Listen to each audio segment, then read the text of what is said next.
नमस्कार, CSK news में आप सभी दोस्तों का एक बार फिर से बहुत बहुत स्वागत है। दोस्तों, सब की बड़ी खबर निकल के आ रही है। आपको बता दें फिलहाल दोस्तों, देश की हुड़दंगियों और तिरंगे का अपमान करने वाले गद्दारों पर प्रधानमंत्री मोदी ने बोला बड़ा हमला। कहा तिरंगे का अपमान देख देश बहुत दुखी हुआ है, माफ नहीं करेगा ऐसे लोगों को, देश कड़ी कार्रवाई की जाएगी। दूसरी बड़ी अपडेट निकल के आ रही दोस्तों, नेपाल धरने पर बैठे दो पूर्व प्रधानमंत्री संसद के निचले सदन को भंग करने का विरोध। जी नेपाल में भयंकर विरोध शुरू हो चुका है। तीसरी बड़ी अपडेट निकल के आ रही है। आपको बता दें फिलहाल मुख्य आर्थिक सलाहकार बोले 11% विकास दर मुमकिन, पहले पुजारा अब पंत की तरह बल्लेबाजी वाली बात होगी। जी हाँ, ये बड़ी खबर निकल के आ रही है। आपको बता दें तेजी के साथ भारतीय अर्थव्यवस्था बढ़ रही है। इस बीच चौथी बड़ी खबर में आपको बताएंगे अलवर किसानों को हटाने के लिए शाहजहांपुर बॉर्डर पर हो रही है 84 गांवों की महापंचायत, तनाव बढ़ा, भारी पुलिस फोर्स तैनात। जी हाँ, ये बड़ी खबर निकल के आ रही है, इसके बारे में भी जानना बेहद जरूरी। तो दोस्तों सब कुछ खबरें जानेंगे। जहाँ पर यूपी से भी कुछ एक बड़ी खबर निकल के आ रही है। गृह मंत्री अमित शाह पश्चिम बंगाल में गरजे हुए हैं। जी हाँ, बड़ी खबर निकल के आ रही है। जहाँ टीएमसी में फूट मच चुकी है, तो वहीं गृह मंत्री अमित शाह ने कहा कि अकेली रह जाएंगी दीदी, फिर से दोहरा रहे हैं। तो सब कुछ खबरें बताएंगे, लेकिन उससे पहले एक बड़ी खबर है। मुस्लिमों में डर है वाले बयान से नाराज हुए पूर्व उपराष्ट्रपति अंसारी, बीच में ही इंटरव्यू छोड़ भागा। जी हाँ, जी न्यूज से बड़ी खबर, तो वो भी बताएंगे। सब कुछ जानना बेहद जरूरी, लेकिन उससे पहले एक छोटा सा अगर आपने चैनल को अभी तक सब्सक्राइब नहीं किया तो प्लीज़ सब्सक्राइब के लाल बटन दबाकर चैनल को सब्सक्राइब करें। और अगर आप भी मानते हैं कि प्रधानमंत्री मोदी हैं तो मुमकिन है तो इस वीडियो को लाइक करके अपना समर्थन दें। इसके दरअसल पहली बड़ी खबर निकल के आ रही दोस्तों, आपको बता दें फिलहाल मन की बात में बोले प्रधानमंत्री मोदी तिरंगे, दिल्ली में तिरंगे का अपमान देख देश बेहद आहत है, माफ नहीं करेगी ऐसी हुड़दंगियों को, कड़ी कार्रवाई की जाएगी। प्रधानमंत्री मोदी आज मन की बात कार्यक्रम को संबोधित करते हुए कहा है कि 26 जनवरी को तिरंगे का अपमान देखकर देश बहुत दुखी हुआ है। प्रधानमंत्री मोदी ने कहा है कि राष्ट्रपति जी द्वारा संसद के संयुक्त सत्र के संबोधन के बाद बजट सत्र भी शुरू हो गया है और इन सभी के बीच एक कार्य हुआ जिसका हम सभी को बहुत इंतजार रहता है। ये है पद्म पुरस्कारों की घोषणा।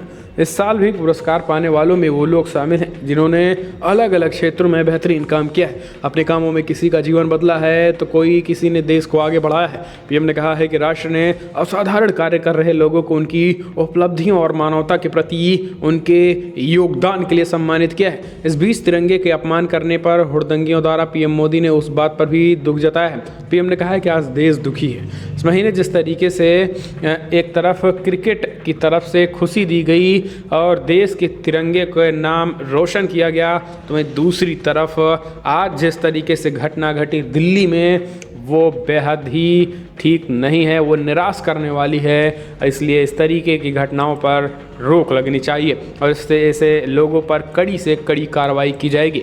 हम चलते हैं, अगले अपडेट लेते हैं दोस्तों। बिग ब्रेकिंग निकल के आ रही है। आपको बता दें फिलहाल नेपाल में धरना प्रदर्शन तेज। जी हाँ, धरने पर बैठे दो पूर्व प्रधानमंत्री संसद के निचले सदन को भंग करने का विरोध शुरू हो चुका है। दरअसल नेपाल के दो पूर्व प्रधानमंत्री पुष्प कमल दहल प्रचंड और माधव कुमार नेपाल ने संसद के निचले सदन को भंग करने के विरोध में रविवार को धरना दे दिया। आपको बता दें कि नेपाल में राजनीतिक संकट दिन ब दिन गहराता जा रहा है। इसी कड़ी में हाल ही में नेपाल के कार्यवाहक प्रधानमंत्री केपी शर्मा ओली को पार्टी से बाहर का रास्ता दिखा दिया गया था। इस बीच उल्लेखनीय है कि काफ़ी वक्त से नेपाल की कम्युनिस्ट पार्टी के दो टुकड़ों में बंटने की अटकलें लगाई जा रही थी। ऐसे में पुष्प कमल दहल उर्फ प्रचंड की अगुवाई वाले गुट की सेंट्रल कमेटी वाली बैठक में ओली को पार्टी से बाहर का रास्ता दिखा दिया गया था। गौरतलब है कि बीते वर्ष 2022 दिसंबर को ओली को कम्युनिस्ट पार्टी से में सह अध्यक्ष पद से हटाया गया था। आपको बता दें कि शुक्रवार के दिन विरोधी गुट द्वारा केपी शर्मा ओली की सदस्यता रद्द करने की धमकी दी गई थी। विरोधी गुट के नेता केपी शर्मा ओली द्वारा 20 दिसंबर को संसद भंग किए जाने से नाराज भी थे। इसी कड़ी में उन्होंने 2 बार पहले भी सड़क पर उतरकर ओली के खिलाफ प्रदर्शन कर चुके हैं।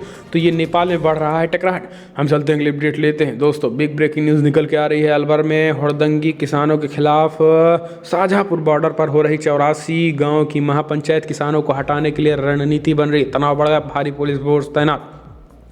किसान आंदोलन को लेकर राजस्थान और हरियाणा के किसानों की ओर से जयपुर दिल्ली हाईवे पर अलवर जिले के शाहजहांपुर बॉर्डर पर डाले गए पड़ाव को खाली कराने के लिए फिर से महापंचायत शुरू हो गई है। इस महापंचायत में आज राजस्थान और हरियाणा के बॉर्डर पर स्थित 84 गाँव के लोग शामिल हो गए हैं। ग्रामीणों की महापंचायत को देखते हुए बॉर्डर से धरना दे रहे किसानों को पुलिस ने करीब 100 मीटर राजस्थान की सीमा की तरफ ढकेल दिया था।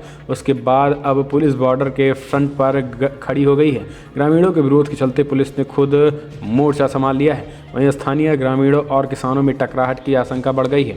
बॉर्डर पर हरियाणा की तरफ से ग्रामीणों की महापंचायत चल रही है। इस गांव में ग्रामीणों ने 2 दिन पहले शुक्रवार को महापंचायत कर राजस्थान और हरियाणा प्रशासन को रविवार तक का समय दिया था। इस महापंचायत में ग्रामीणों ने तय कर लिया है कि राजस्थान और हरियाणा प्रशासन हाईवे पर बैठे किसानों का धरना समाप्त करवा कर हाईवे खाली करवा दे, अन्यथा रविवार को वो बॉर्डर पर किसानों को हटाएंगे। किसानों को नहीं हटने के कारण अब बॉर्डर पर बैठे किसान और 84 गांव के ग्रामीण आमने सामने हो गए हैं। हम चलते हैं, अगली अपडेट लेते हैं दोस्तों। 1 माह के 2 बच्चों को दी जा सकेगी कोरोना वैक्सीन, डॉक्टर अक्टूबर तक होगी तैयारी, सीरम इंस्टीट्यूट का ऐलान। जी हाँ, दरअसल कोरोना वायरस की वैक्सीन बच्चों को भी दी जा सकेगी। सीरम इंस्टीट्यूट के अधिकारियों के मुताबिक जल्द ही कोरोना वायरस वैक्सीन बच्चों को दी जाएगी और सीरम इंस्टीट्यूट ऑफ इंडिया के ग्रुप डायरेक्टर पीसी नबियार ने टाइम्स ऑफ इंडिया को बताया है कि बच्चों को लगने वाली कोविड वैक्सीन इस साल के अक्टूबर तक तैयार हो जाएगी। और इतना ही नहीं, वैक्सीन को बच्चे के जन्म 1 महीने के भीतर ही बढ़ा दिया सकेगा। सीरम इंस्टीट्यूट कोविशील्ड वैक्सीन बना रहा है। नाबालियर ने ये घोषणा केरला के कोच्चि में एक कार्यक्रम को संबोधित करते हुए कही है। उन्होंने कहा है कि वैक्सीन जो बच्चों को दी जाएगी वो ही आगे चलकर बच्चे के संक्रमित पाए जाने पर दवा के तौर पर दिए जाने के हिसाब से विकसित की जाएगी। उन्होंने आगे कहा है कि फिलहाल सीरम इंस्टीट्यूट 4 और कोविड वैक्सीन का निर्माण करेगा और ये सभी इसी साल के आखिरी तक इस्तेमाल के लिए तैयार हो जाएंगी। और नाबालियर ने आगे कहा है कि फिलहाल तेज़ी से परीक्षण के चरण पूरे हो जाते हैं तो नोवोक्सिन वैक्सीन जून तक उपलब्ध हो जाएगी। हम चलते हैं अगली अपडेट। यूपी में टीचर बनने वालों को झटका, आने वाले वक्त में टेट 3 पास कर मिलेगी नौकरी। जी हां, दरअसल यूपी में माध्यमिक शिक्षा परिषद में भर्ती के लिए शिक्षकों को त्रिस्तरीय अध्यापक पात्रता परीक्षा TET 3 पास करनी होगी। इसके लिए TET 3 यानी तीसरे स्तर की परीक्षा कराए जाने पर विभाग विचार कर रहा है। सरकारी और सहायकता प्राप्त के साथ ही प्रदेश की कक्षा 9 से 12 तक के सभी हाई स्कूल व इंटर कॉलेजों में ये सभी व्यवस्था लागू हो सकती है। विभाग की ओर से गठित कमेटी इस पर विचार कर रही है। नियुक्ति परीक्षा में शुचिता व पारदर्शिता लाने के लिए अन्य नए नियमों को लागू करने के लिए भी विचार किया जा रहा है। विभाग की माने तो इसका खाका 2021-22 के शैक्षणिक सत्र में तैयार हो जाने की उम्मीद है। 2023 के बाद होने वाली भर्तियों में TET अनिवार्य करने पर भी विभाग विचार कर रहा है। नई शिक्षा नीति के तहत ये लागू किया जा सकता है। अभी तक कक्षा 8 से 8 तक के लिए 2 अलग अलग स्तरों की TET परीक्षा पास करनी होती थी। हम चलते हैं, अगली अपडेट लेते हैं। गृह मंत्री अमित शाह का ममता पर सीधा हमला, बोले चुनाव बाद अकेले रह जाएंगी दीदी। जी हाँ, दरअसल पश्चिम बंगाल में इस साल अप्रैल और मई में विधानसभा चुनाव होने, ऐसे में राज्य में चुनावी हलचल तेज हो चुकी है। इसी कड़ी में केंद्रीय गृह मंत्री अमित शाह और स्मृति ईरानी ने रविवार को हावड़ा में एक रैली को संबोधित किया। गृह मंत्री शाह ने लोगों को आभासी रैली के जरिए संबोधित किया। रैली के दौरान दोनों ने मुख्यमंत्री ममता बनर्जी पर जमकर हमला बोला। ईरानी ने कहा है कि फिलहाल ममता को जय श्री राम से बैर है। उन्होंने कहा कि राज्य में भाजपा की सरकार बनने वाली है। वहीं शाह ने कहा है कि जिस तरीके से टीएमसी का साथ छोड़ रहे हैं उससे चुनाव बाद दीदी अकेली रह जाएंगी। उन्होंने कहा है कि ममता राज्य को आगे ले जाने के बजाय पीछे ले गई हैं। ईरानी के साथ मंच पर टीएमसी के पूर्व नेता शुभेंदु अधिकारी, राजीव बनर्जी, वैशाली डालमिया, प्रवीण घोषाल, रथिन चक्रवर्ती, रुद्रनील, भाजपा सांसद घोष, दिलीप घोष और बंगाल प्रभारी कैलाश विजयवर्गीय मौजूद थे। हम चलते हैं, अगली अपडेट लेते हैं। राजस्थान भारतीय जनता पार्टी की कार्य समिति का ऐलान, 93 लोगों की टीम में वसुंधरा और पुनिया गुट का दबदबा। राजस्थान बीजेपी की 93 सदस्यीय प्रदेश कार्य समिति की घोषणा कर दी गई है। इनमें 50 नेताओं को विशेष आमंत्रित सदस्यों के रूप में शामिल किया गया है। कार्यसमिति के 93 सदस्यों में 14 सदस्य पूर्व मुख्यमंत्री वसुंधरा राजे ग्रुप के हैं, तो वहीं 78 सदस्य प्रदेश अध्यक्ष सतीश पुनिया, गुलाब चंद कटारिया और राजेंद्र राठौर के पसंद के हैं। जबकि विशेष आमंत्रित सदस्यों में 50 से 31 नेता वसुंधरा राजे के गुट के माने जा रहे हैं। कार्यसमिति में विशेष आमंत्रित सदस्यों में राज्यसभा सांसद डॉक्टर किरोड़ी लाल मीणा, विधायक सिद्धि कुमारी, निर्मला कुमावत के अलावा पूर्व विधायक ज्ञानदेव आहूजा, प्रभुलाल सैनी, कृष्णानंद कौर, डॉक्टर राम प्रताप, सुरेंद्र पाल सिंह टीटी समेत कई बड़े नेता शामिल हैं।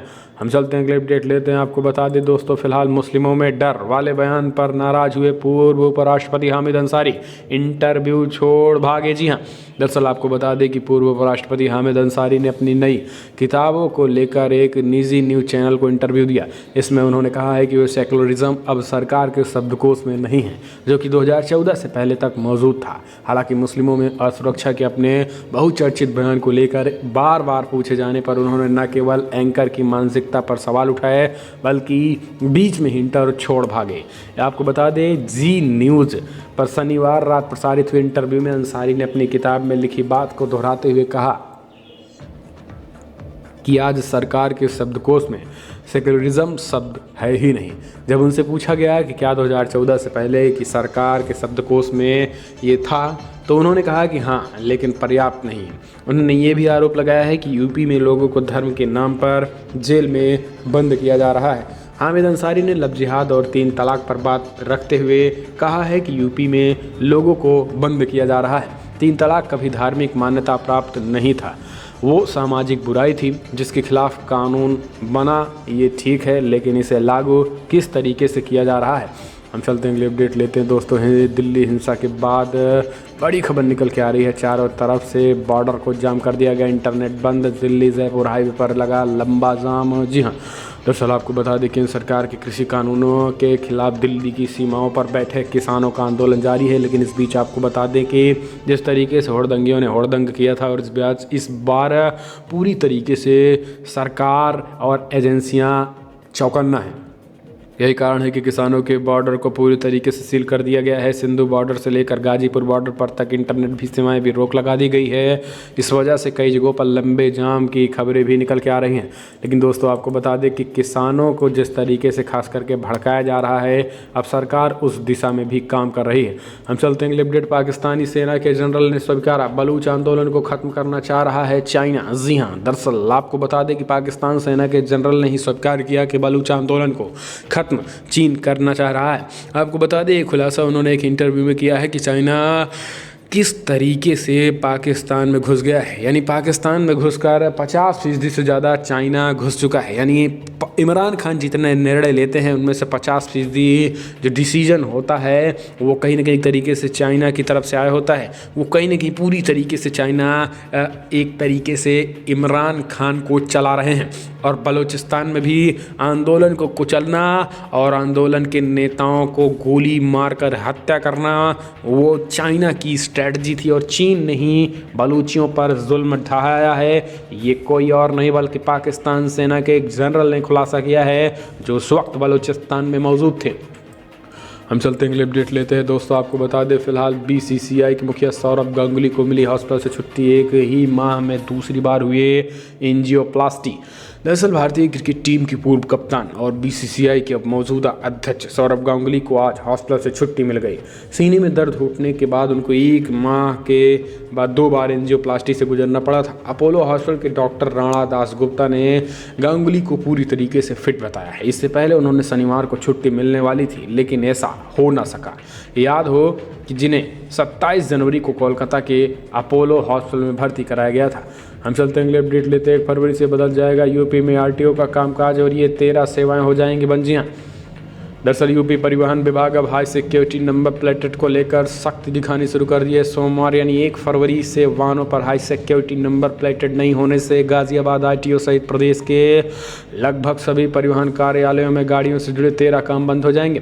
परिवहन विभाग ने 1 फरवरी से इस नियम को लागू कर दिया है। खासकर अब व्यावसायिक वाहनों में हाई सिक्योरिटी नंबर प्लेट लगाना अनिवार्य हो गया है। पिछले दिनों से ही यूपी सरकार ने एक आदेश जारी किया था, अगर 15 अप्रैल तक वाहनों पर HSRP नहीं लगी तो 16 अप्रैल से 5,000 रुपये जुर्माना वसूला जाएगा। हम चलते हैं अगले अपडेट लेते हैं। आपको बता दें दोस्तों, फिलहाल बिग ब्रेकिंग न्यूज़ निकल के आ रही। सीएम योगी ने शुरू की पल्स पोलियो अभियान, बोले संक्रमण का खतरा अभी टला नहीं है भाइयों बहनों। मुख्यमंत्री योगी आदित्यनाथ राष्ट्रीय राजधानी लखनऊ के वीरांगना अवंतीबाई महिला चिकित्सालय में बच्चों को पोलियो ड्रॉप पिलाकर इसका शुभारंभ कर दिया। मुख्यमंत्री ने डफरिन हॉस्पिटल में करीब 10 बजे बच्चों को पोलियो की खुराक पिलाई। इसके बाद प्रदेश के सभी जनपदों में पल्स पोलियो अभियान शुरू कर दिया है। इसके साथ ही सीएम ने कहा है कि 2014 में देश को पोलियो से मुक्त घोषित कर दिया गया था, मार्च 2014 में, जबकि पाकिस्तान, अफगानिस्तान, नाइजीरिया में पोलियो के मामले अभी भी सामने आ रहे हैं। हम चलते हैं, अगली अपडेट लेते हैं दोस्तों। अमेरिका और चाइना में ठन गई है। जी हाँ, आपको बता दें, दरअसल बड़ी खबर निकल के आ रही है। विवादित दक्षिणी चीन सागर में सैन्य गतिरोध गतिविधियों के लिए अमेरिका ने चीन को फटकार लगाई है और कहा है कि उसका ये कदम क्षेत्र को अस्थिर करने वाला है। उसने कहा है कि चीन की कार्रवाइयां दर्शाती हैं कि वो सेना का इस्तेमाल अंतर्राष्ट्रीय जल और वायु क्षेत्र में काम करने वालों को डराने या धमकाने के लिए कर रहा है। अमेरिका की हिंद प्रशांत कमांड ने कहा है कि दक्षिणी चीन सागर में पिछले एक सप्ताह में चीन सैन्य उड़ाने क्षेत्र में अमेरिकी नौसेना के विमान वाहक स्ट्राइक समूह के लिए किसी भी तरीके का खतरा पैदा करती रही है। इंडोपॉकम के प्रवक्ता अमेरिकी नौसेना के कप्तान माइका पखप्पा ने बताया है कि Theodore Roosevelt carrier strike group ने पीपल्स लिबरेशन आर्मी, नेवी और वायुसेना गतिविधियों पर बारीकी से नज़र रखे हैं। ऐसे में किसी भी कीमत पर चीन को करारा और मुंहतोड़ जवाब दिया जाएगा। तो ये भी बड़ी खबर निकल के आ रही है दोस्तों। फिलहाल बिग ब्रेकिंग में इतना ही, लेकिन अगर आपको वीडियो पसंद आया तो लाइक कर शेयर करें, कमेंट के माध्यम से आप अपनी राय देना ना भूलें। और तिरंगों का जिन्होंने अपमान किया है, उन हुड़दंगियों के बारे में आप क्या कहेंगे, कमेंट के माध्यम से अपनी राय। इस वीडियो में इतना ही। जय हिंद, वंदे मातरम।